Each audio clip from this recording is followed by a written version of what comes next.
Post office ஸ்கீம்களை பொறுத்த வரைக்கும் government ஒரு சைடு வந்து இன்ட்ரெஸ்ட்டை கொடுக்குது, இன்னொரு சைடு அதை டேக்ஸ்ன்னு உங்ககிட்ட இருந்து பிடிங்கிடுது. நீங்கள் 7% ரிட்டர்ன்ஸ் வர்ற மாதிரி ஏதாவது ஒரு இன்ஸ்ட்ருமெண்ட்டில் போட்டால் கூட உங்களுக்கு 7% ரிட்டர்ன்ஸ் வருதுன்னு வச்சுக்கிட்டா கூட ஆக்சுவலாக உங்களுக்கு 7% வராது. நீங்கள் 20% டேக்ஸ் ப்ராக்கெட்டில் இருக்குன்னு வச்சுக்கோம், 30% கூட நம்ம வச்சுக்க வேண்டாம்.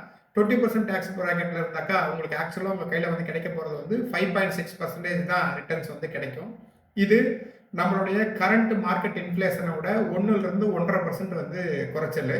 ஸோ இது உங்களோட இன்ஃப்ளேஷனையும் பீட் பண்ண போகிறதில்ல, உங்களுடைய பணத்தை வந்து அதிகப்படுத்த போகிறதும் இல்லை, உங்களுக்கு டேக்ஸ் பெனிஃபிட்டும் கொடுக்க போகிறதில்ல.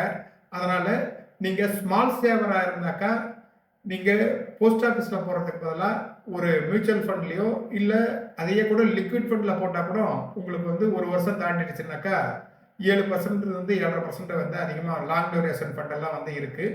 அதனால் நீங்கள் பார்த்து இன்வெஸ்ட் பண்ணுங்கள். போஸ்ட் ஆஃபீஸில் போடுறது தப்பு கிடையாது. ஆனால் இது வந்து உங்களுக்கு உண்மையாலுமே லாபத்தை கொடுக்குதா அப்படின்னு சொல்லி தெரிஞ்சுக்கிட்டு நீங்கள் வந்து அதில் இன்வெஸ்ட் பண்ணுங்கள்.